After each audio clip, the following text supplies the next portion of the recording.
જય શ્રી કૃષ્ણ મિત્રો, સ્વાગત છે તમારું મારી યુટ્યુબ ચેનલ શ્રી હરિદર્શનમાં. હું અને મારા કાન્હાજી આપનું હાર્દિક સ્વાગત કરીએ છીએ. મિત્રો, પુરુષોત્તમ માસનો દિવસ 30મો અને વાર્તાનું નામ છે વનડિયાની વાર્તા.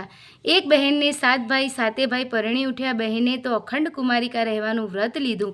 વ્રતનું દાન કરે છે અને પ્રભુમાં પોતાનું ચિત્ત જોડી આનંદમાં દિવસો વિતાવે છે. પુરુષ માત્રને પોતાના ભાઈ માને જ અને કારણ વિના કોઈના સામું પણ જુએ નહીં. આખા ગામમાં બહેનને સંયમ, નિયમ અને વ્રતના વખાણ થાય. અધિક માસ પૂરો થયો. 7 ભાભીઓએ છેલ્લે દિવસે વનેડિયાની વાર્તા સાંભળી અને વ્રત પૂરું કર્યું. બહેનને બધી ભાભીઓએ કહ્યું કે બહેન, તમે વનેડિયાની વાર્તા સાંભળો ને. બહેને કહ્યું, ભાભી, હું તો એક ઈશ્વર સિવાય બીજા કોઈ પુરુષને દેવતા માનતી નથી. હું ભૂલીને મારો ભગવાન ભલો.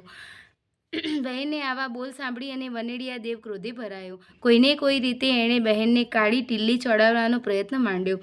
બહેન વહેલી સવારે ઉઠીને નદીએ જાય તે વેળાએ વનોડિયા આવે અને બહેનની પથારીમાં ફૂલ નાખે ને ફૂલેલ છાંટે, અબીલ, ગુલાલ અને કંકુ નાખે. ભાભીઓ બહેનથી પથારી ઉપાડવા આવે ત્યારે પથારી મહેક મહેક થાય અને ફૂલ પાંદડીઓ વેરાયેલી હોય. ભાભીઓએ એક બીજીને કાનમાં વાતો કરવા માંડી. વાતો ધીમે ધીમે ગામમાં પહોંચી અને છેવટે મોટાભાઈને કાને અથડાઈ.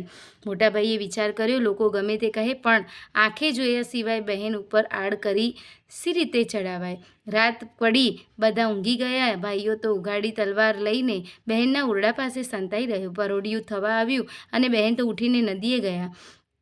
ત્યાં તો એક પુરુષ આવ્યો અને તેણે ફૂલની પાંખડીઓ પથારીમાં વેરી, અબીલ, ગુલાલ નાખ્યા અને ફૂલેલ છાંટ્યું. પછી ત્યાંથી ચાલવા લાગ્યો. ત્યાં તો ખબરદાર ઊભો રહે કહી મોટાભાઈએ હાંક પાડી. વનેડિયા ઊભો રહ્યો અને ભાઈએ પૂછ્યું, તું કોણ છે અને શા માટે મારી બહેનને માથે કલંક ચડાવવા માટે કર્મ કરે છે? ભાઈ, હું વનદેવતા છું. પુરુષોત્તમ માસ કરીને છેલ્લે દિવસે જો કોઈ મારી વાર્તા ન સાંભળે તો હું તેને માથે કોઈને કોઈ રીતે કલંક ચડાવું છું. બહેને મારી વાર્તા ન સાંભળી એટલે મારે આવું કરવું પડ્યું. શું કરીએ તો મારી બહેનનું કલંક ધોવાઈ જાય?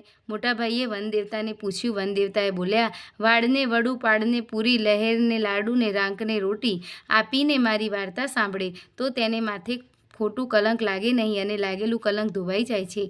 અમને એની સી રીતે જાણ થાય? મોટાભાઈએ વનદેવતાને પૂછ્યું. વનદેવતાએ કહ્યું, આવતીકાલે રાજાએ બાંધેલા મંદિરે સોનાનું ઈડું ચડાવવાનું છે. એ કોઈથી ચડે નહીં, પણ મારું વ્રત કરીને બહેન જશે તો તેના હાથે ચડશે. આટલું કહી વનોડિયાદેવ અંતર ધ્યાન થઈ ગયા. બીજે દિવસે વનડિયાના કહેવા પ્રમાણે બહેનને વાત સાંભળી અને વડાપુરીઓ લાડુ કરી વનમાં મૂકી આવ્યા અને રંગજનોને રોટલા આપ્યા. રાજાએ મંદિર ચણાવ્યું છે પણ તેનું ઈંડું કોઈથી ચડતું નથી. રાજાએ ઢંઢેરો પીટાવ્યો છે કે કોઈ ગામમાં જતી સતી કે જે કાચે તાંતણે કૂવામાંથી નીરનો ઘડો ભરી લાવે, જો કોઈ હોય તો તેણે મંદિરમાં આવવું. બહેન તો મંદિરે જઈ. રાજા, પુરોહિત અને ગામના માણસો બેઠા હતા. બહેનને જોઈને બધા એકબીજાને કાન કરડવા માંડ્યા.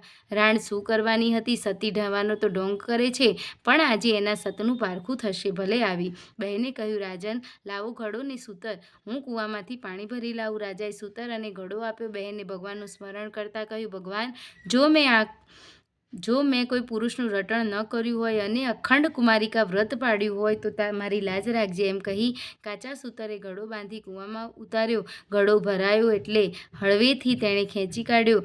આખી સભાએ બહેનને જય જયકાર બોલાવ્યો. તેના માથે ચડેલું કલંક ઉતરી ગયું અને રાજા પણ તેને વંદન કરીને ઊભો રહ્યો. પંડિતોએ ઘડામાંથી પાણી લીધું અને મંદિરના શિખરે તથા કળશ ઉપર છાંટ્યું અને ઈંડું ચડાવવા માંડ્યું. ઘડીકમાં તો ઈંડું ચડી ગયું. લોકોએ સાચી વાત જાણી એટલે વનદેવતાને કહેવા લાગ્યા, વનડિયા, તું વનડીશમાં, ભાઈની બહેનને કનડીશમાં, કુંડા કલંક ચડાવીશમાં, સતમાં શંખ જગાવીશમાં, તારો છે વનમાં હે વાસ, મારો પ્રભુ ચરણની પાસ.